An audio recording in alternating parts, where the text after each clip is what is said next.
something like that. Well, folks, you're in for a great treat. We have some great music for you live right here in the studio. We have the Lone Star Bluegrass Band live right here in the studio. Yeah. And they are going to play some live music for you. They have a brand new album out that we're going to play some more cuts off of as the day goes along. It's called The Best of Times, and they're going to play you some music off. Welcome to KPFT Studios, guys. Thanks a bunch. Thank you. All right. Well, since we got you all lined up there, and I think it even looks like Don may be in tune. I can tell from over here. So why don't you go ahead and play us a tune?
Some mighty nifty picking right there from the Lone Star Bluegrass Band. They're live right here in the studios at KPFT. And you guys do have a brand new great CD out, which I have been telling my 6 listeners out there for some time. I hope you got embarrassed. Well, it's only 2 because we're here. Trying to carry on the tradition that started way back and with Tony Ulrich and all those guys, and then of course the torch that you lit with the Bluegrass Zone, still burning my fingers.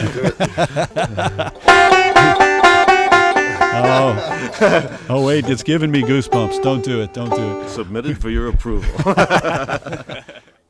Bluegrass is more oriented towards a jazz situation where everybody gets their little time to do it, and then sometime you work together on instruments, and the singing is more gospel-oriented harmonies.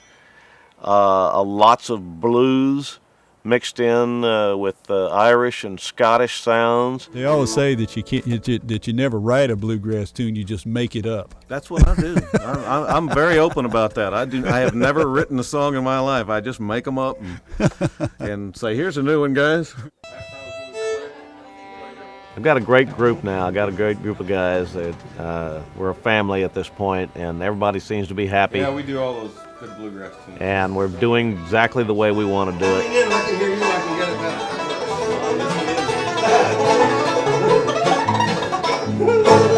better. We don't want to lose what we've taken years to accomplish. We'd have to redo that one, huh? How about Leather Britches? That's a good one. Sure.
bluegrass is more of a Kentucky, Tennessee area, Appalachians, but it really kind of began in Kentucky and North Carolina area, all that kind of area. Texas during that time was really heavy into Bob Wills and the Western swing and the country scene, and these are just people that have discovered it and liked it, and we just pursue it. There's, like I said before, there's just not a whole lot of us here in the Houston area.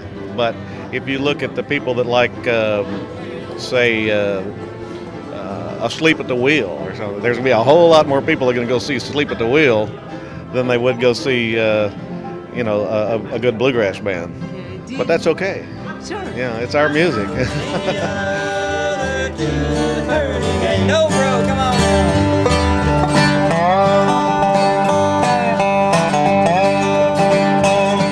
As far as bluegrass as people go, and they do seem for the most part to be extremely honest, extremely friendly, people that you would be proud to be around. Anybody, you know. Thank you, gentlemen. Phil? You hear that? He called me a gentleman. That's right. And Bruce, he doesn't know you.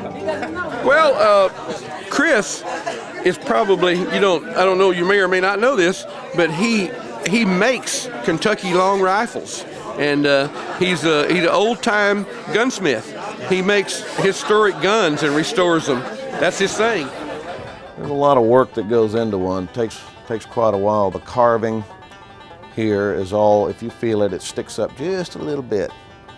And that's all just, basically you take a block of wood and you remove all the wood that doesn't look like a gun. There's a lot of similarities in building a banjo. In fact, I used to build banjos. It's a lot of woodwork, it's a lot of inlaying. In fact, I learned my inletting here, all this, doing the banjo. Because as you see, this, although it's different, it's mother of pearl, it still has to be inlaid. As far as this goes, I was very fortunate to have built a gun for President Reagan and brought it to him in 1981 in the Oval Office. Probably one of the few people you'll ever meet that walked into the Oval Office with a gun in his hand. This was pretty much ready to deliver, but it was all broken to pieces in here. And it's a nice American rifle, double barrel rifle from 1840s, 50s. Interesting thing about this gun is you shoot one, then you just turn it, and then the other barrel comes up and it's ready to fire. I think that's one of the reasons these older guns have survived for so long, is because they were so nice works of art that people didn't want to destroy them or throw them away or ruin them. Then this, you put a little powder down in this pan, there's a hole right there that goes into the barrel. And there's a little powder here, and you put this down, and hopefully this will spark. This gun has not even been fired before, as far as I understand. You see the spark sets off the powder there, which goes in the hole and sets the main charge off. They would carry a system like this, and then everything is in there. You've got the powder measure, you've got the little thing, carry the little rifle balls in, and everything is all in there that you need. Everything's here, knife, it's all there. And they call this a possibles bag. In the early days, they would carry a steel and a flint, and they would make charred cotton material. You get that, and you start trying to get a spark going, and then you get that going. And if you have that inside a bunch of little dried grass. This is my hunting rifle that I've used for many years. I made this some years back, and this is the one that I hunt with and shoot for targets. It's got a good spark.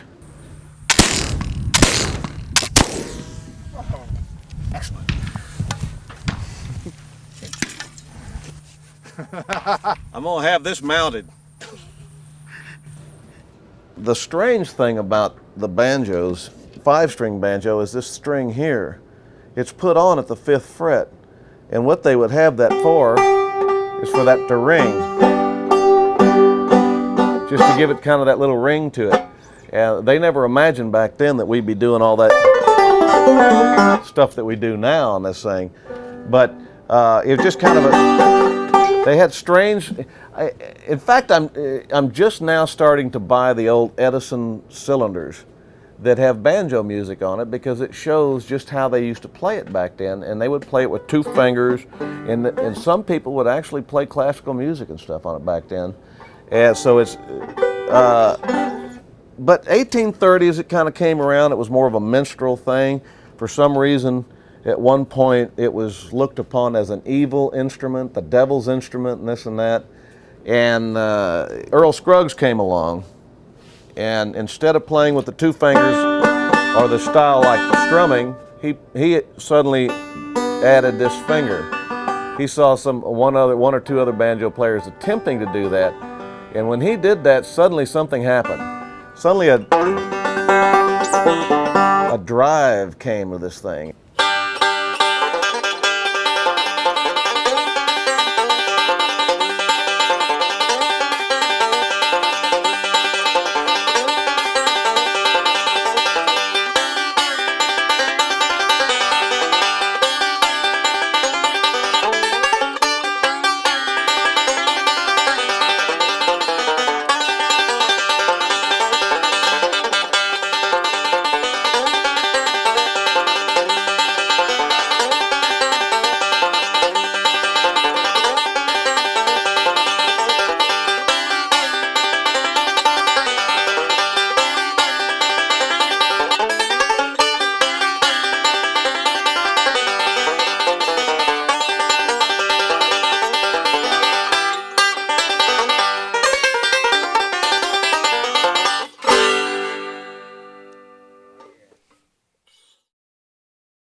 My folks came from Belarus. They had just arrived in America, and I was born shortly after. I was fortunate not to speak English growing up. I didn't hear my first English until I was about 5 years old or so, going to school. I had a hard time at school for the first year or so. And I spoke Polish, Russian, and Ukrainian. And there were other friends who lived in that same area whose parents were also immigrants, so we all grew up in the same area, and we only visited each other, and we only spoke our languages. We were living almost the same existence my parents were living in Europe.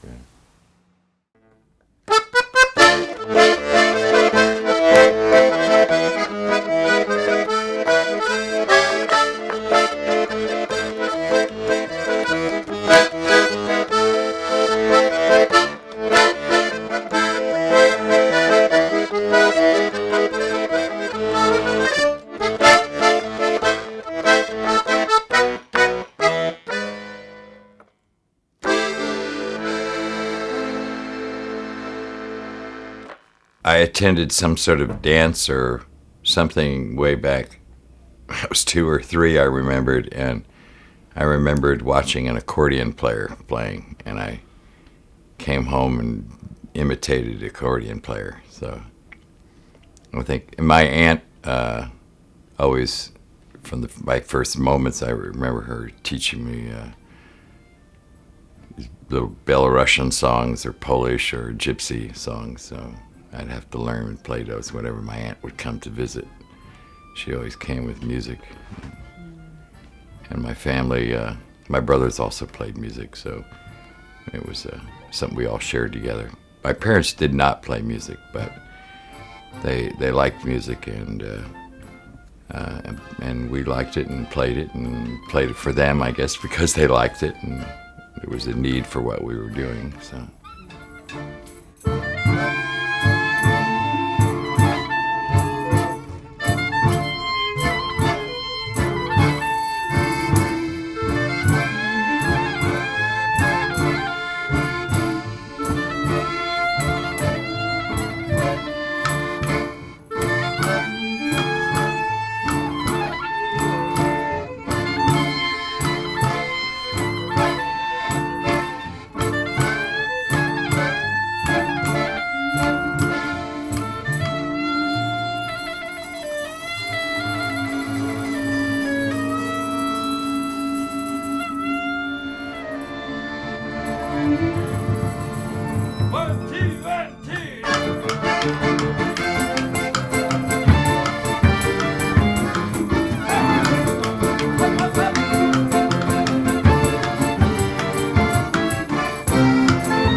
got still circled, but not confirmed, so nothing has happened on the 31st of this month. I don't think anything has happened, but I have it penciled in, and that sounds good. Thanks. Bye. Hi, Jackie. Hi, this is Greg Harper. Okay, I have information on those 2 dates. It's December 1st, 12 to 4, and that's British Isles. And the December 8th, it's Italian, right? Okay, so I can do probably 2, maybe 3 trios for, I'll give you the stores right later, but yeah, I got 5 people on there. All right, sounds good. I'll talk to you later. Okay, bye. A lot of people think that, oh, if you're a musician, you're just making big money. The only musicians that are making good money here in Houston are members of the symphony. And they have it all going for them. They have nice salaries and things like that. But jobbing musicians all have to have side things to make money. They have to have students or another side job, or buy and sell property, or buy and sell music instruments. You know, it's easy to do that, or book other musicians and use your own influence, contacts that you use, people that you know work for you.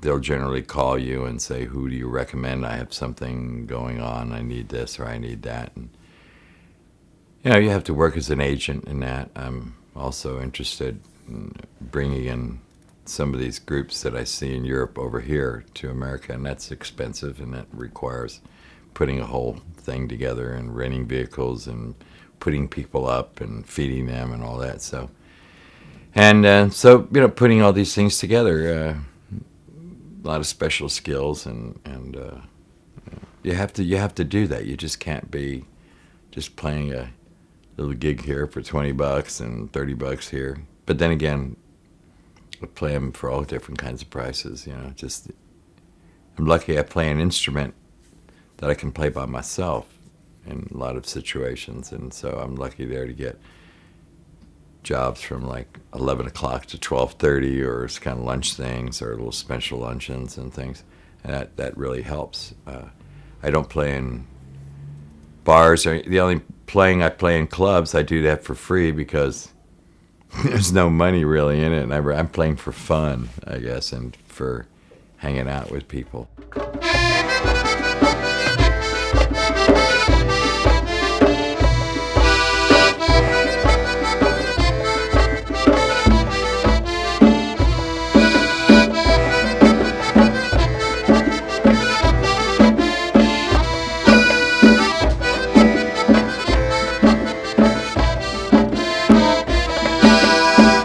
Chayuria, Shukaria, Maparuri, Palamande, Talaria. Chayuria, Shukaria, Maparuri, Palamande.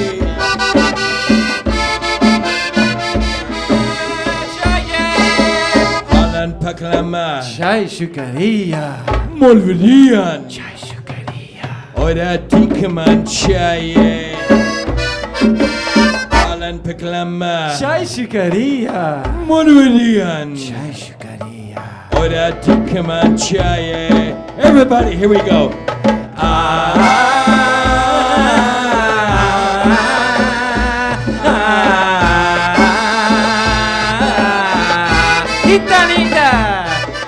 To a lot of people, when you say gypsy, it sort of means you've been around a lot of places, and so I've been to a lot of places and met a lot of people and played music with a lot of people. So I've accumulated a lot of things in this, you know, not search, because I found all the gypsy music I'll ever want to play. In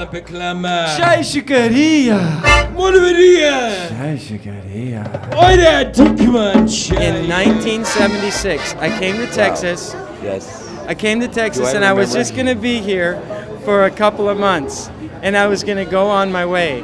Well, then I met this guy right here. And we've been together ever since. And we're totally straight males, and we love each other. You know, that's good.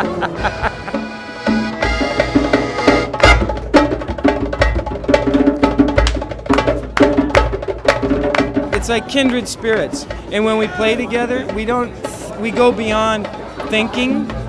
Isn't that right? Yeah, we just play together. We play together, and that's we feel strong for each other as friends, and we feel strong in music and everything. You know, what can I say?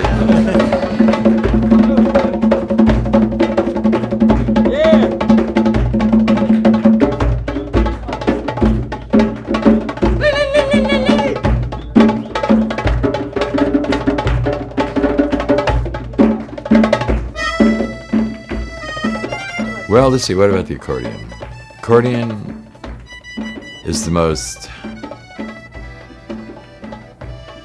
transcultural instrument there is. You'll probably find accordion in Chinese music, South African music, South American music, Central American music, North American music. It's all over the world.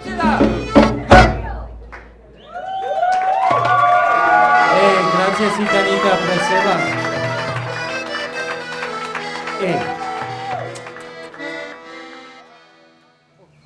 One of the reasons I love playing with this band so much is that through Greg and through the Gypsies, I've met so many fabulous people from all over the world, and I don't think I would have been able to do that here in Houston otherwise, or it would have taken a lot longer. Greg knows everybody. This is my friend Michael Vittori.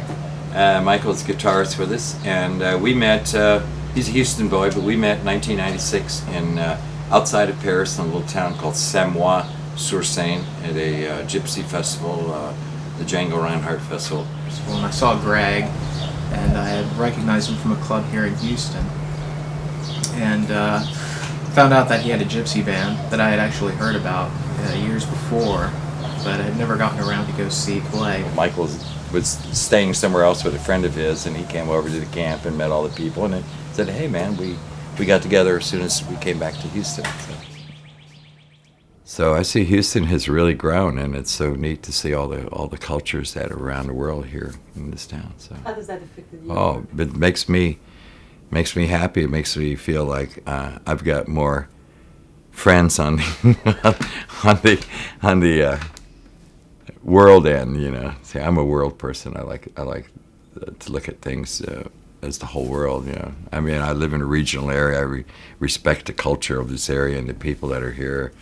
And there's so much culture here, and it's interesting that there's so much culture out there too, and so we want to like to kind of bring it all together. Jag höll in a trojkes bubin sami Abdali makali agandki Ekde mnie ci perda z wami Duszy wyrazweja tataski Дорогой длинною, погода лунною, да песню что далече суня, да с той старинною, да семиструнною, что по ночам так мучила меня. Musicianship is just, you know, the ability to play with other people. You don't have to necessarily be the hottest player, play the hottest licks.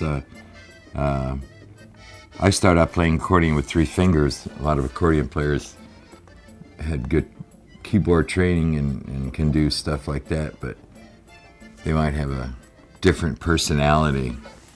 And they can play all those hot licks, and maybe my licks aren't as hot, but you know, my personality was a little different, or I smiled, or I laughed, or told a joke, or something like that. So. Once upon a time, there was a tavern. Stupid American words, man, they don't work, but anyway, we'll try it. Where we'd used to raise a glass or two. Come on, drink it up.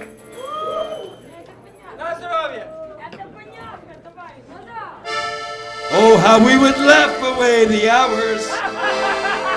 Какой дурак я. Thinking of all the things we think we ever want to do with you and me and you.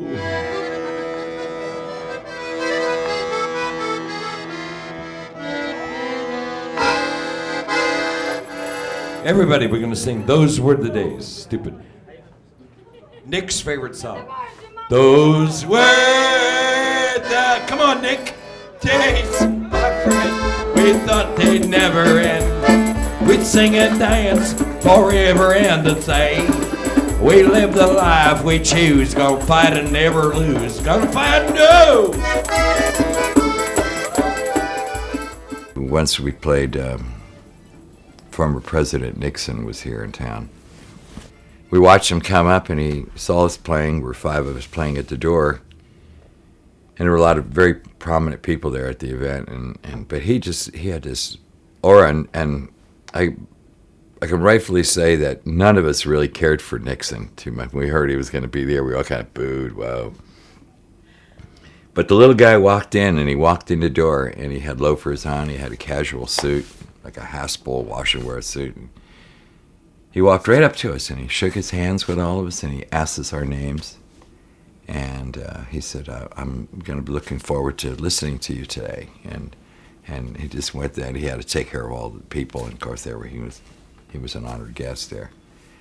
And we play a lot of variety of music, and we're just getting ready to take a break. And he came over, and he talked to us, and he says, I want you to know that I've listened to you, and I've heard Russian music, I've heard Spanish music, I've heard an old song from an old movie. It was from some old movie.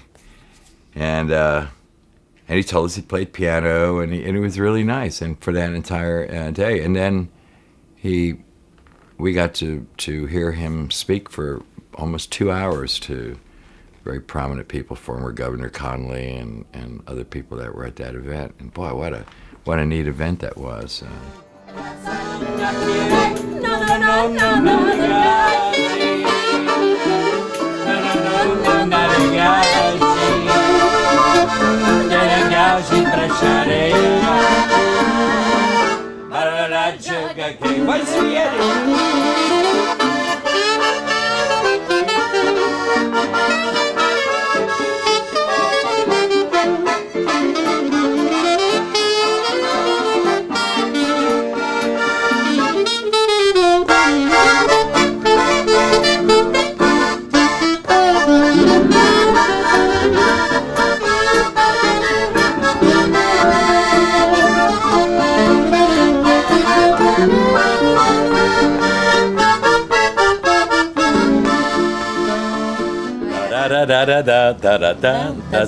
I think once we were playing a gig, and Janice was being a photographer on the gig. It was in the early days of the band, and she put her camera down. She says, "Do you know this song? Da da da da da da." It's an Israeli song called the Wanderer Song, and we just happened to know it, and we played it. And we always looked for someone who could sing the song, and she was looking for someone who could play the song. So that's how we first got together. I think that was That's was exactly right.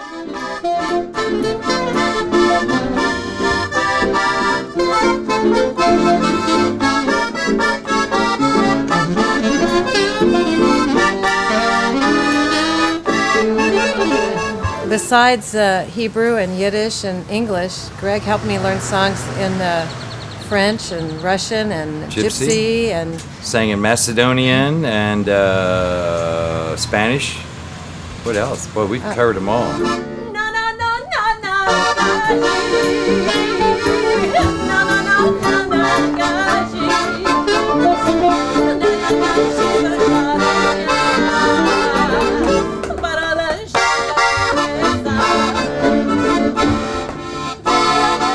Greg helped me acquire an ear for languages, and as I travel, I picked up songs wherever I went. It was a good way to break the ice in a country where I didn't speak the language, so I learned songs in Thai or Chinese. Yeah, that's cool. People there always think it's great when you learn their song. They want to take you home and introduce you to their family.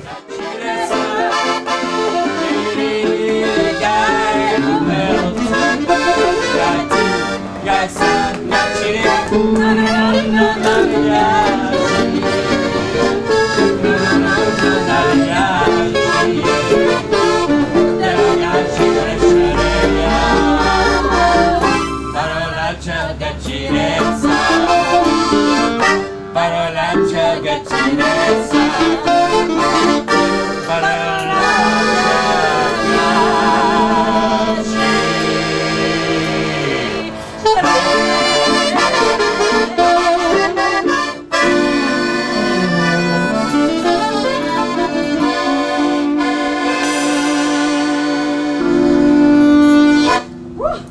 Box it out. Hey, good.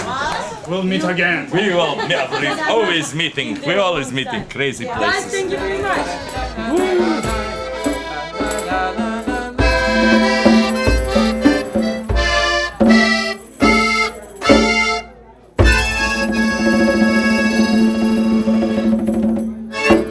Break time, ladies and gentlemen. Give it up for Greg Harbour. Woo! Thank you very much. Spasiba, gracias, grazie, dankeschön. Spasiba, Rahman, sheshe, kaman, arigato, domo.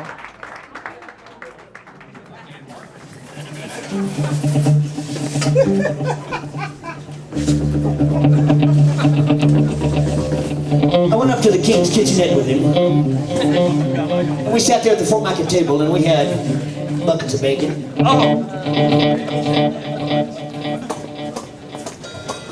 Piles of pork chops.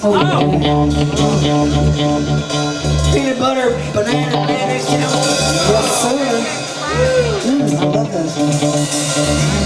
Southern fried cat head biscuits. Do you have any gravy? That's the gravy. Sino gravy? Oh, yeah. Yummy. And we had clean peaches right out of the can.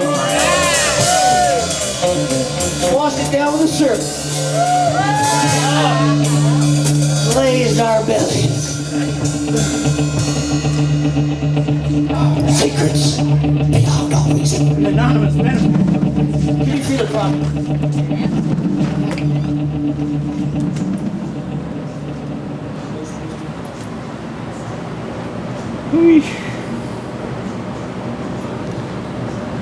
I find in this sheet it's the best to layer. First you put this on, chicken foot and the goat hoof. How many costumes do you put on at a time? Let's see, tonight I'm going to put on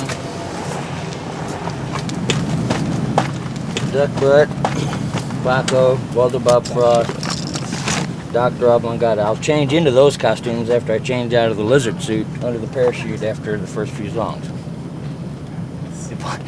If all goes. But you know, that doesn't always happen.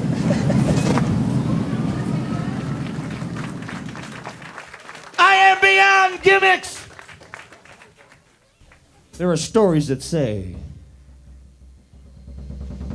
in the cantinas, the roadhouses, the bars, the ice houses, the taverns, the lounges, the inns, that on certain Saturday nights, when everything is aligned just properly and the howl hole is opened up, and we are connected to the long gone yester yonder, many millennium ago, in the dirt at the very dawn of slime, when a race of voyaging, seed breeding space cads blew into this bird.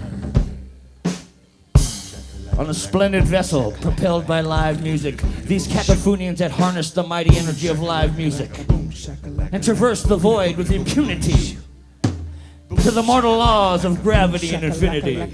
Though Olympian indeed, these cacophonians had needs, food, sustenance. They needed music to propel their void vessel, and they needed meat for their belly. But something went drastically wrong with their void vessel, and it collided into this orb, spewed its contents, and bounced back up into space where it hangs now, a dead, lifeless orb. You call it the moon. But when it hit this orb, it ejected the magic juice, the water, and a great flood came upon the orb. And the only survivors were the cacophonian castaways and the great larva sack of an Anahuac. And from this larva sac was begat a race of cacophonians. And every millennium, Anahuac must come back to her larva sac, the very mud where she began and begun. And she must mate and procreate.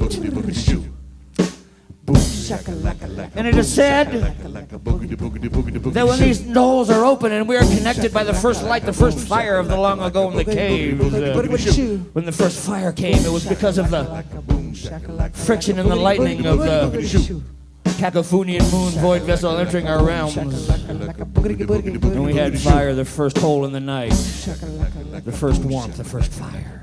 And everything was good and warm. Until one cacophonian maiden got too close to the fire with her skirt of Spanish moss. And it caught fire. We threw a pig on her to put her out. But when the pig caught fire too, we had the first barbecue. Virgin sacrifice and barbecue. Good for me and good for you. Not so good for the girl in the skirt. Fire good, but fire hurt. And we are connected, and it is said that on certain Saturday nights a handsome stranger will enter the roadhouse, the canteen, and the bar, and he will begin to dance with the many women, and they will revel, and they will dance to the music, and they will have a wonderful time in the noble noise. And then at midnight everyone will look down and notice that the handsome stranger has one chicken foot and one goat hoof. It is said he is the fallen one, the fallen Waldo, cast from the sky, no longer able to fly. And the closest he can get to flying is to dance to the live music. Boom shakalaka, boom shakalaka, boogity boogity boogity boogity shoot. Boom shakalaka, boom shakalaka, boogity boogity boogity boogity shoot. Down is where we always really wanted to be. We always really wanted to be.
I wanted to be a baseball player.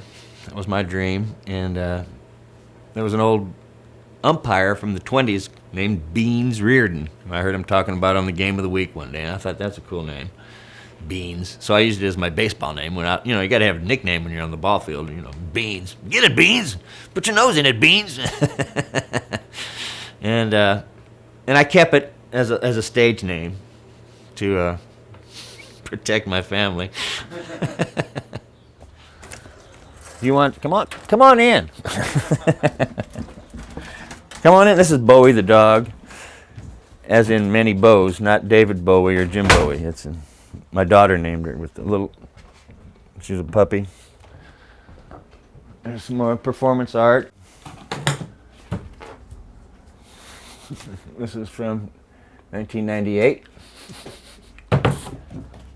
I do a lot of stuff for Trout Fishing in America, T-shirts, a couple of their albums and their newsletters. And down here,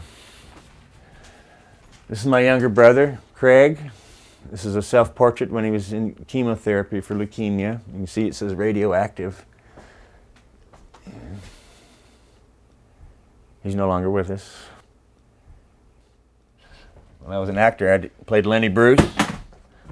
I've been naked on stage. 20 years ago. a living room. My daughters, Olivia and Emily, represented by the Barbie heads. I got a little late start in being a parent. I was 40 years old when my first daughter was born. When I found out she was going to be born.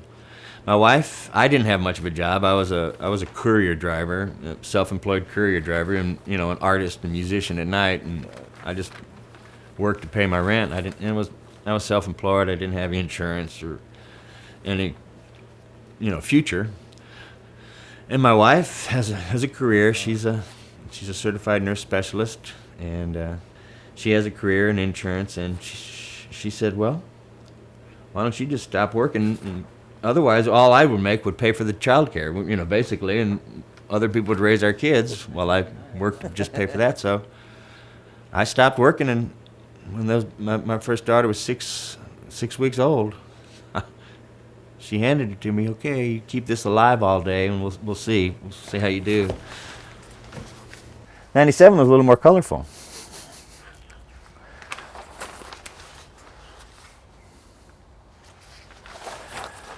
These are my desk all month, and I just doodle on them while I sit there. And they're good girls. They're bright. They were born at home with midwives.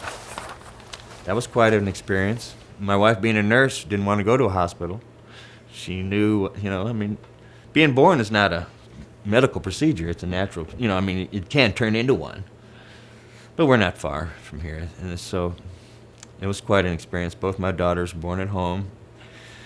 Popped right out into my hands. Pretty exciting.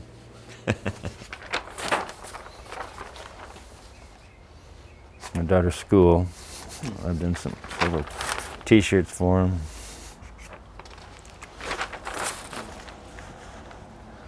Yo Llama. That was my softball team, the Fernando Llamas. And that was our battle cry. Yo Llama. This is my studio out behind my house. This is the gag bucket. Come on in. Watch your step. My wife has an urban animal. She didn't particularly like the skating around or anything, but she liked the little outfits and going to the bars.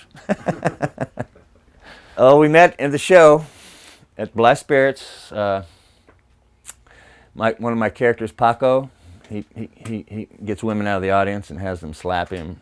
Or at this point, he did. And we were at Bly Spirits, and I had those little portable dome tents, like 2 people dome tent, the little camping thing. And so I had it set on the stage. It was my dressing room. Right. And I was inside of it on the stage in my wheelchair, waiting. But I had to get there a little early, before. So I'm just sitting in there. And I didn't think anybody would bug me in there because, people would come. I had a little closet that I would use at Bly Spirits, and people would come in and bug me. So I'll get my little tent. No one will bother me in here. So I'm sitting in this tent, my stuff on in this wheelchair, just sitting there. And all of a sudden, the tent flaps open, and this girl sticks her head in, and she goes, "What are you doing in here?" Oh. Anyway, she wanted me. It was her girlfriend's. She was there with her girlfriend, and it was her girlfriend's birthday, and she wanted me to mess with her girlfriend, have her girlfriend slap me around and stuff. She thought it'd be fun, and of course, then I watched her walk away. I didn't pick her friend, I picked her. Had her slap me around, and then we got married. We've been married for 13 years. We've been doing it ever since. She's been slapping me around ever since. See the mighty mountains, your bones begin to sing. Walk upon the water until you're in too deep. Stare into the darkness, pretend to be asleep.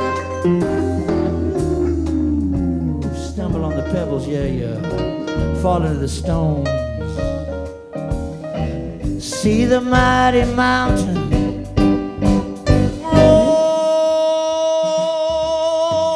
roll your bitter bones, roll your bitter bones. Guitar accordion. I'm still trying to make that. Crampy the dwarf, strapped to the wharf. Songs are streams to the lake of dreams. There's something in the water that makes me feel this way. Something in the sewers beneath the new freeway. Trouble in the realm, torture lies in fire, madness set in motion, lust, greed, desire. These sanctuaries of sound upon kitchens of the Karankawa, I ride my dreams, girls and boys, into the noble noise. Twitching in the kitchen and the bath corridor, step into the glow beyond the kitchen door, Buick moonmonger, called the good fish hump by the devoted Karankawa in the clammy climes of these damp realms. If it's smaller than you are and it moves, eat it. Buick's fair she-daughter, languished and lingered by the pool, connected as we are to the great she-gar, the livid and the quick, all pretending to be. So give us what you owe us. We have no time for games. We'll set your hair on fire, drop you in the flames. You play the game, cast and blame. The ivory sings your name. You stand alone, slinging stones, ceremonial moan. You're free to win, you're free to lose, free to gamble with your shoes. You're free to go, you're free to stay. Mark your territory with your spray.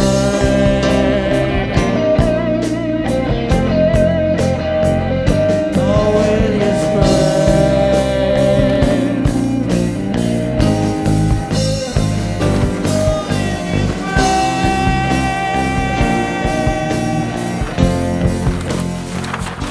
Yeah, we just celebrated our 15th year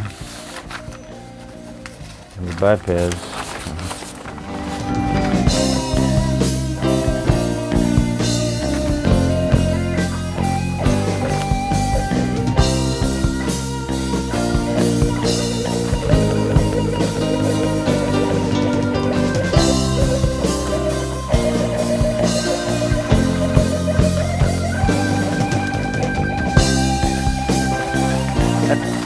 That was a tough month, that one. The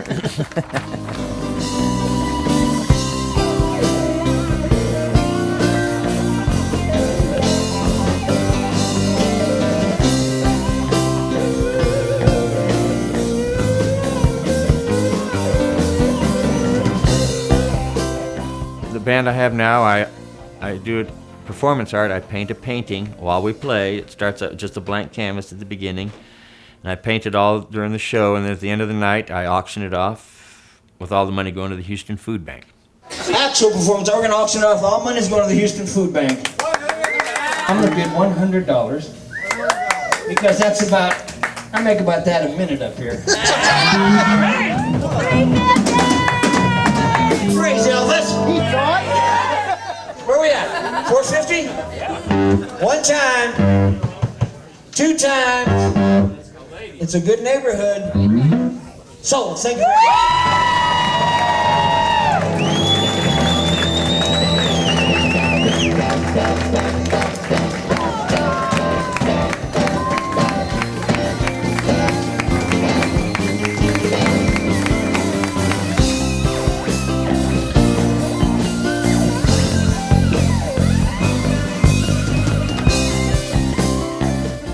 Let's get your ultra uvula. No, you don't need to see the ultra uvula. It would behoove you. I like theater. I've done theater. I'm good at it, and I just like to bring that all the elements. I do everything I do. I stick in my band: the painting, the poetry, the costumes, the acting. It don't matter where you're going, you've already been. It don't matter what you're riding, only that you're on. It don't matter what I tell you, no, it don't mean a thing. Well, I keep my eyes closed.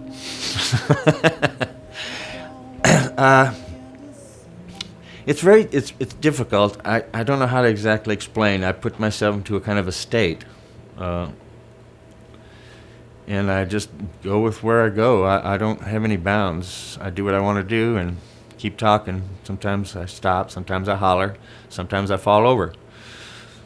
Sometimes I look good, sometimes I cover myself up completely and I hide in plain sight right before your eyes.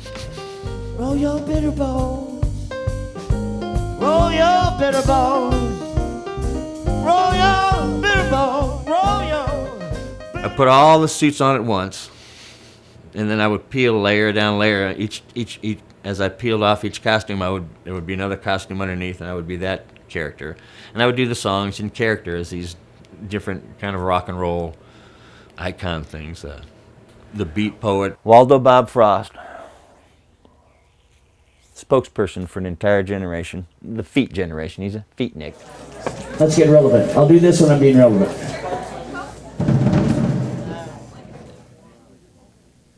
Blue meat, chicken mud, black bullets, infected blood, gray water, cloud, brains, cattle shudder in the range. Nothing feels like moving a century at a time. We dwell within the ugly dreaming, the sublime well. There's trouble in the rubble. We're deep in the peep. We've raced into the waste with the greedy and the chased. We're stealing in our juices. We're dining in our dung. These are better words, but we lost these sung. So busy with the doing, you never get it done. Turn it into water, turn it into paste. Turn it into something we replace. Take the energy and tears we give and find everybody a place to live. Dig!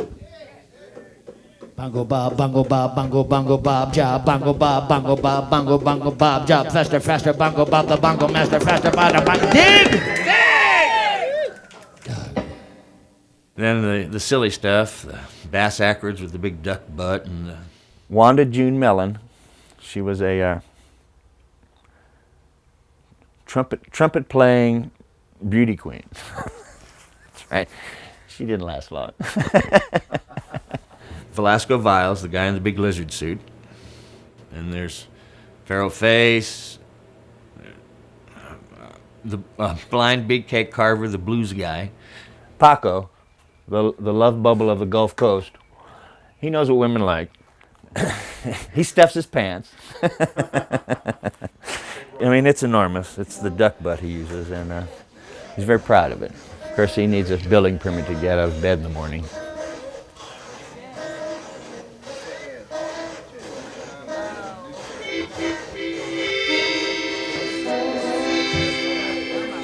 Ciao. Ciao, Bella. Good evening now. Welcome to my favorite side of the polarly damp side. I'm the creature who prowls these realms. My name is Jean-Paul Bardazio. My many women simply call me Paco. Paco Suave. I have known many women. I know what women like. Let's see it, Lord. Let's see a show of the hands of the many women in the room I've known.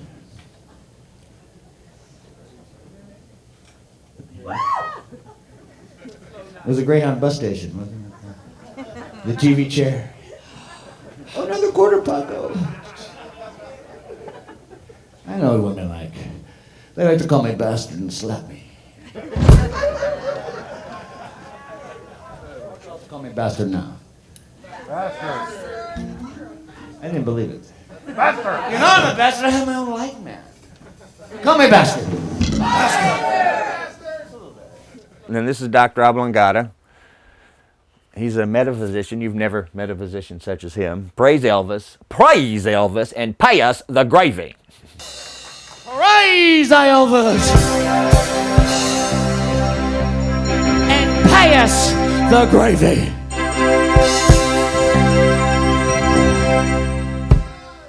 Kiddos, children, I am Dr. Tetra Rara Oblongata. Can I get a yes? Can I get a hell yes? Can I get 40 miles of intestines? 40 miles of intestines. Can I get my boogers smell like vinegar? Sacred, sacred. Boogers are sacred. Praise Elvis.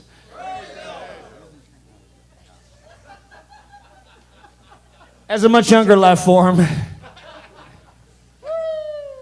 the Oblongata family pulled into Houston, Texas, on Highway 75, the Gulf Freeway. Excuse me, the Chevron Freeway. We took a ride on Oast till we got to the Alamo Motel, nestled in the crotch of McGregor Park. And in the evenings, I would sit by the pool at the Alamo Motel, and I would pillow my head in the pool, and I would ponder. I would ponder. Can I get a ponder? Can I get you insignificant pollywog farts? Thank you. Praise Elvis. Kiddos, can you feel that? Can you feel it twitching here in this room, this very room?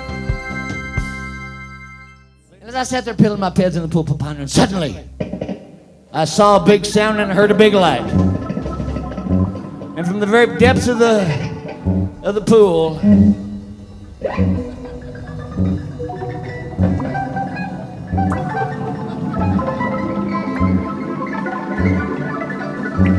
a bunch of guitars began to rise before my very eyes. I tried to plug these guitars from the pool, but I could not. I tried to plug the guitar from the pool. Tried to pull the thing out of the water, but I couldn't do it.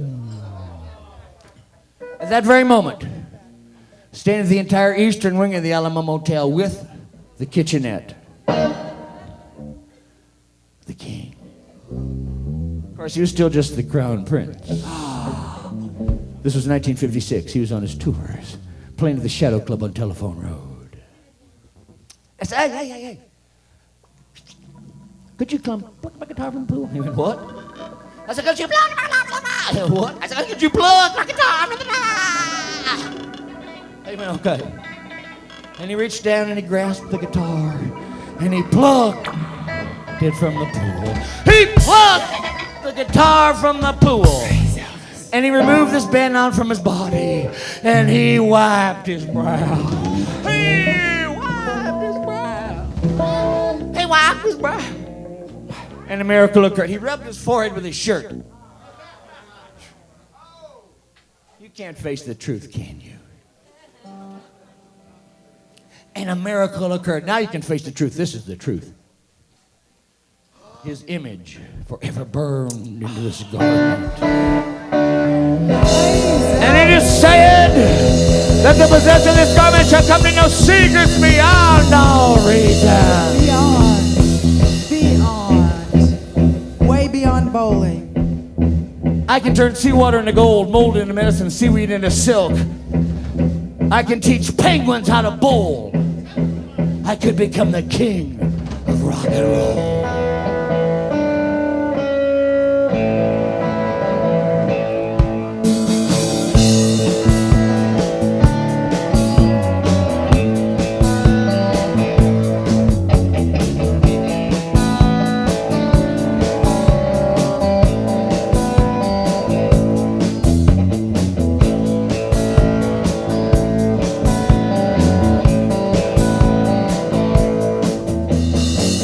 I think that I may never die. I'm just not. I'm not that kind of guy.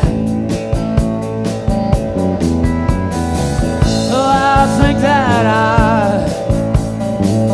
I may see more than anyone has seen before. I know.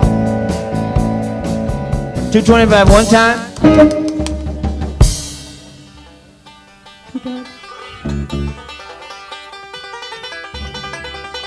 Thank you very much. Sold.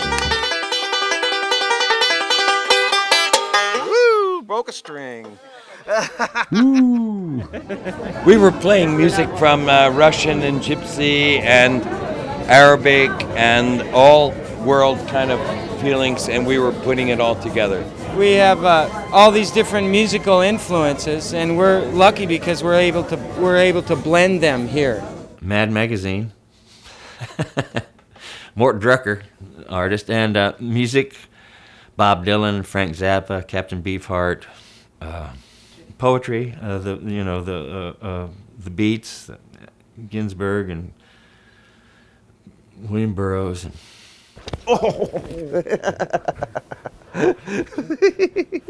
Crazy dog. So what would be like a Persian riff or a Persian? Oh, well, Persian. I need the rhythms and all these. I'd watch the original Bulb and watch Beans and all these people. I'm just like, damn, I want to do that. A few years later, Beans said, hey, you want to do this? And I said, yeah, sure. I think it was Governor Connolly said something, what would you like to hear? And he says, come on over here, Gypsy. He says, can you play this song? And he starts singing, I've been working on the railroad. But you know what? I had to teach the Secret Service how to see if it was loaded or not. They had no idea. You pull the ram right out, you stick it down there, and and you see if it's loaded or not. They didn't know how to do it. Did he like it? Did Reagan like it? Oh yeah, it was kind of an embarrassment a little bit because he picked it up and aimed it, and he was left-handed, and I made it a right-handed gun because he writes right-handed. Back when he went to school, they made you learn to write right-handed. So I put my arm around his shoulder and I said, nobody told me, in the Oval Office I said, nobody told me you were left-handed. And he, well, I am.